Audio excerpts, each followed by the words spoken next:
네네. 그리고 이제 그 사이에 또 우리가 고민한 거는 4월 달에 총선의 결과의 색깔이 어떻게 되나. 이것도 한번 검증을 좀 해봐야 될 것 혹시 같습니다. 4월 달 총선의 색깔이 어떻게 될지 시나리오를 좀 짜보실 수 있으실까요? 저는 그걸 모르겠죠. 네. 그런데 정부의 의지는 읽어낼 수 있어요. 정부의 의지.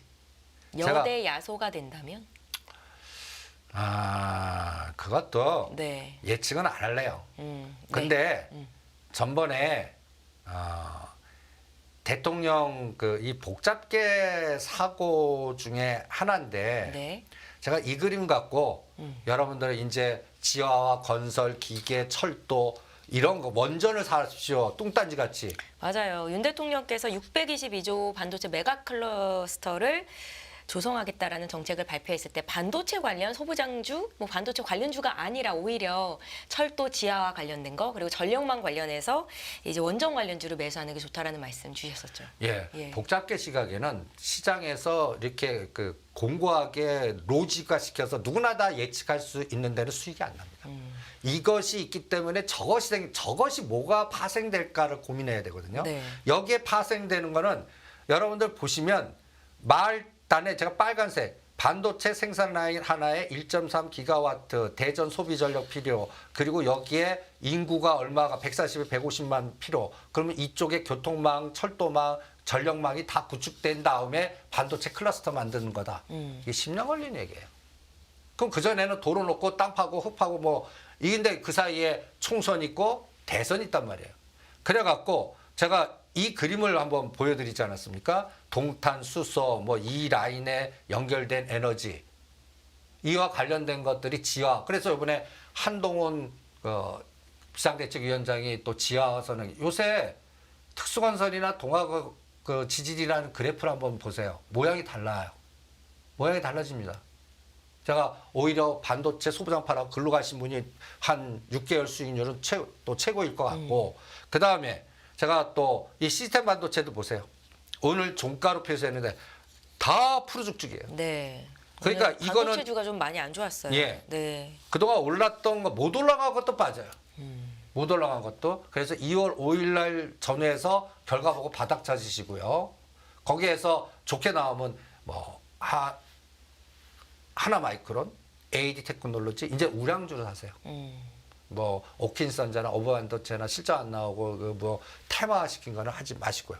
그거를 철저히 또 지켜보시고요. 그러니까 어버반도체는 하지 마시고 네. 그 다음에 AD 테크놀로지가 이제 120선 딱 왔지 않습니까? 이런 것들이 오히려 하나 마이크론하고 탄력이 있을 것 같고요. 동아지질 그래프 보세요. 전 딴 거 아니라 거래량 보세요. 이런 거래량이 2년 동안 나온 적이 없어요. 네. 수급이 들어옵니다. 그러면 첫 번째 급등에는 올려놓고 죽여요. 저 몇 년 동안 그 밑바닥에서 징글징글한 투자자들이 가만히 있겠습니까? 그거 털리고 가요. 그러니까 요 작업, 그 다음에 특수건설 보세요. 여기도 거래량 보세요. 이제 모양이 달라집니다. 그런데 제가 여기에서 또 LS 마린 솔루션은 거래량이 아직 안 들어와요. 안 들어오니까 아직도 밑에서 있는 겁니다. 이게 장대 거래량 주는 순간에 순간적으로 14,000원을 치고 나갈 수 있습니다. 이게 다 해저 터널 지하와 뭔가 SOC거든요. 지금 우리나라 경제 성장률 문제가 심각합니다. 그러면 우리 정부가 성장률 건드릴 게 지금 수출 쪽이나 이런 것도 뜻대로 다 안 되거든요. 중국 노이즈도 많고 미국도 그렇고. 그러면 우리나라가 자체로 갈 수 있는 거는 지하와 SOC를 선택하신 것 같아요. 그래서 1월 2일이나 1월 5일 날 여러분들 KBS 뉴스의 다큐멘터리로 약간 뉴스 특집 방송 보신 분 계세요? 지하화에 대해서. 서울역 터널을 최초 공개했습니다. 네. 서울역의 지하. 거기에 그걸 나중에 찾아보시면 그거를 만든 딱 그 직원 브리핑 하시면 여기에 딱 마크 보시면 DLENC라고 딱 있습니다. 그 다음에 이제 그런 것들이 KBS에 나옵니다. MBC에는 안 나와요. 왜 안 나올까도 생각해 보시고요. 그럼 이게 계속 나올 거라고 봅니다.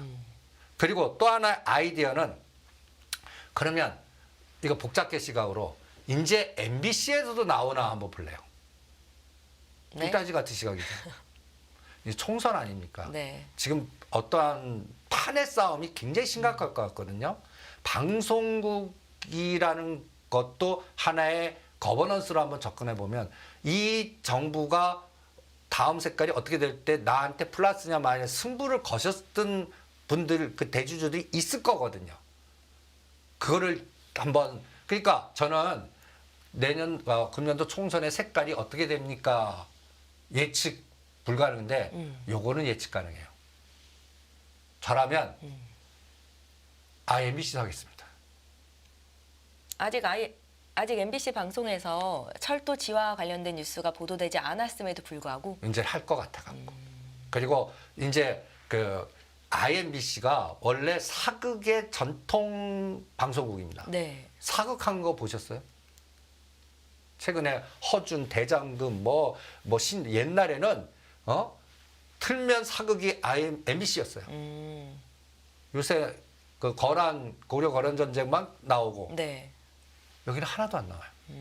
근데 여기에 여러분들 그 용인의 100만 평 정도의 그 대장금 이거 용인 대장금 파크 이거 가보셨어요?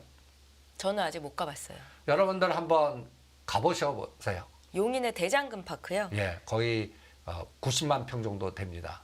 85년 돼서 근데 저는 거기에 위치를 봐라고 그런 겁니다.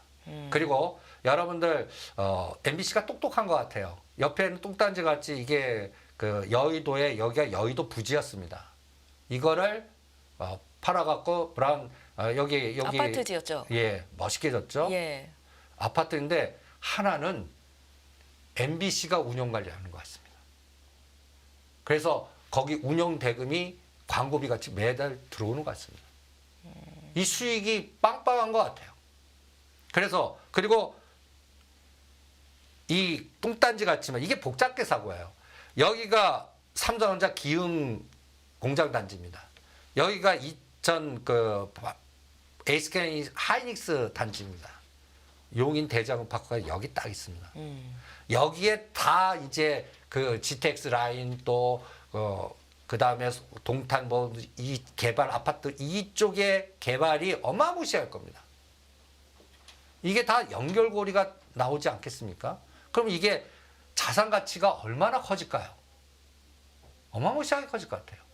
그리고 이거를 다른 데로 옮기고 만약 매각해서 만약 여기다가 또 다른 MBC 부지 같이 또 건설 쪽 에너지 나온다면 이거는 MBC의 플러스 알파가 어마무시할 거예요.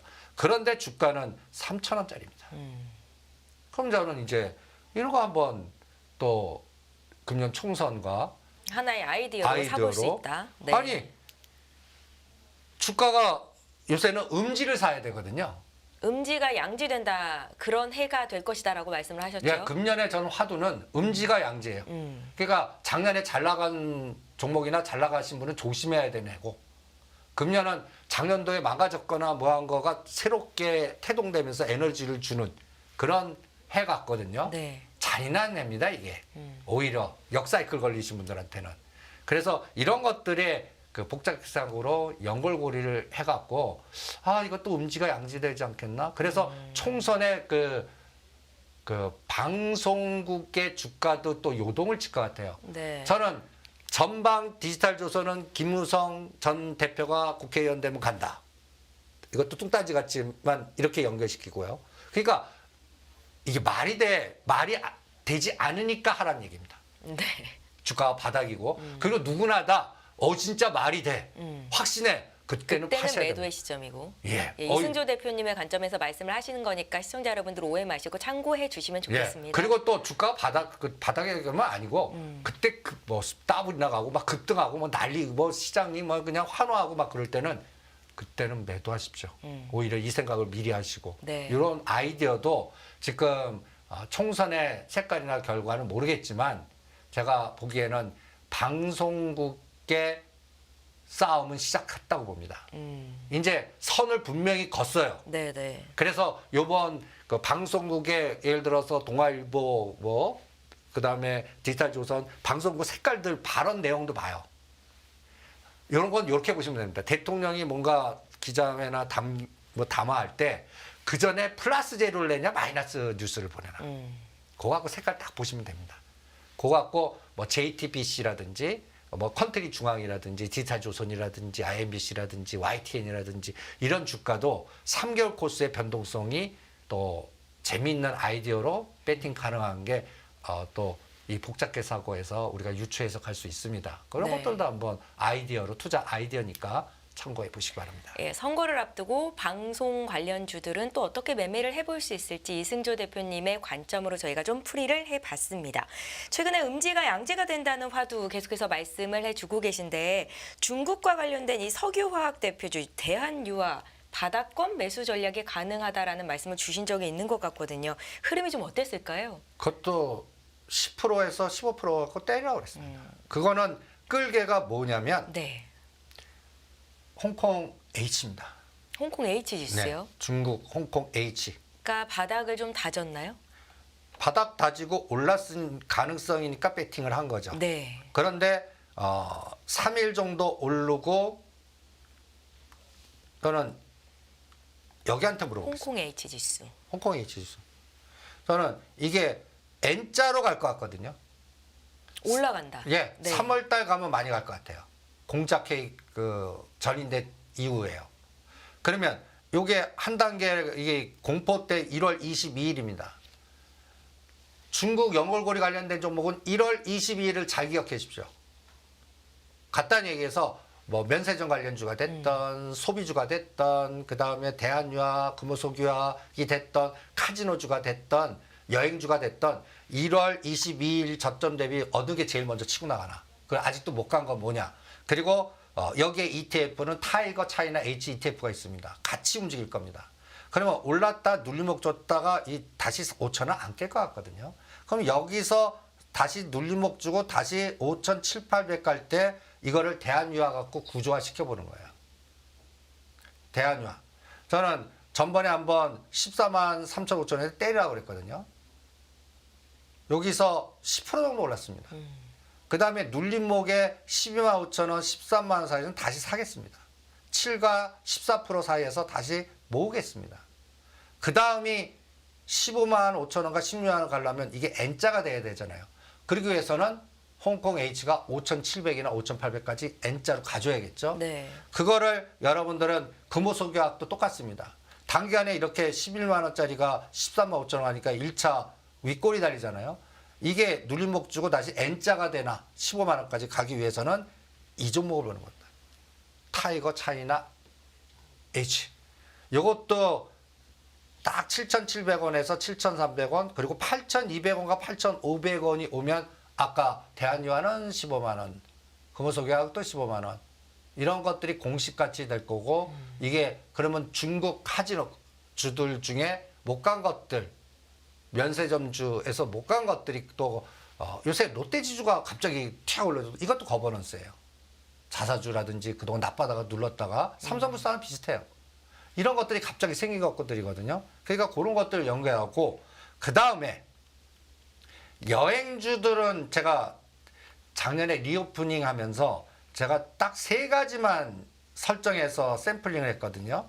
리오프닝이 다시 바닥을 찍고 턴하는 기점에 3가지를 놓으셨었죠. 네, 하나투어, 롯데관광개발, 롯데관광개발, 파라다이스. 예. 하나투어만 성공했어요. 그럼 승률이 30%밖에 안 돼요. 2개는 다 실패했다는 얘기입니다. 이게 보시면 제가 그래서 요세장은 이 알고리즘을 추천합니다. 이게 무슨 이상한 패턴이죠. 이 패턴 맞출 수 있어요? 이 실제로? 패턴이 있다고 볼 수 있는 건가요? 아니요, 기계군단의 알고리즘으로 이 패턴에 이게 옛날 시카고 가서 배울 때 이런 패턴 알고리즘을 만들어 갖고 프로그램화 시켜서 배팅합니다. 네. 이게 뭐냐면 공포 만들어 놓고 그러다가 갑자기 땡겨요. 그럼 사람들이 와 달라붙죠. 어느 선을 깨면 무조건 급락시켜요. 인위적으로. 그리고 나서 상승폭의 반 내지 지점 저점 깨갖고 다시 또 급등시켜요. 이거를 KMW에다가 연결시켜 보세요. 10,000원짜리가 17,000원 갔다가 9,000원 갔다가 20,000원 갔다가 다시 14,500원. 이 변동성을 팔고 사고 하면서 물량을 늘려보는 겁니다. 요새는 올라갈 때 데드라인 정하시고 가야 돼요. 그러면 이제 3가지 종목 봐요. 하나투어 못해도 6만 원 깨면 절대 안 됩니다. 저는 이거 보유하신 분들은 매도 전략 권해드리고 62,000원 대도 잡고 깨면 끊어갖고 상승폭에 어디까지 흔들었다가나 아니면 반은 팔아갖고 더 빠진 거. 롯데관광개발은 더 빠졌습니다. 우리가 10,000원대 사보자고 했는데 9,000원까지 더 빠졌어요. 네. 이거를 오히려 사거나 파라다이스도 마찬가지예요. 이런 것들이 이제 또다시 3월달 상해 증시나 홍콩 H가 생각보다 많이 갈 때 인제는 가나 이런 것들을 이용하는 전략도 아까 알고리즘 이용해서 또 그러니까 여기에는 성공한 거 팔아갖고 주가가 더 싸진 거 사는 네. 그런 논리도 투자 아이디어로 한번 또 전략화 시켜 보십시오. 근데 이런 종목들은 억대 종목은 아닙니다. 한 3천에서 5천이 적당하지 않을까. 1억 정도 갖고 계시면 그렇게 또 전략 세워보겠습니다. 예, 보유 자산의 한 30%에서 40% 정도는 해볼 만한 종목이다라는 말씀이셨고요.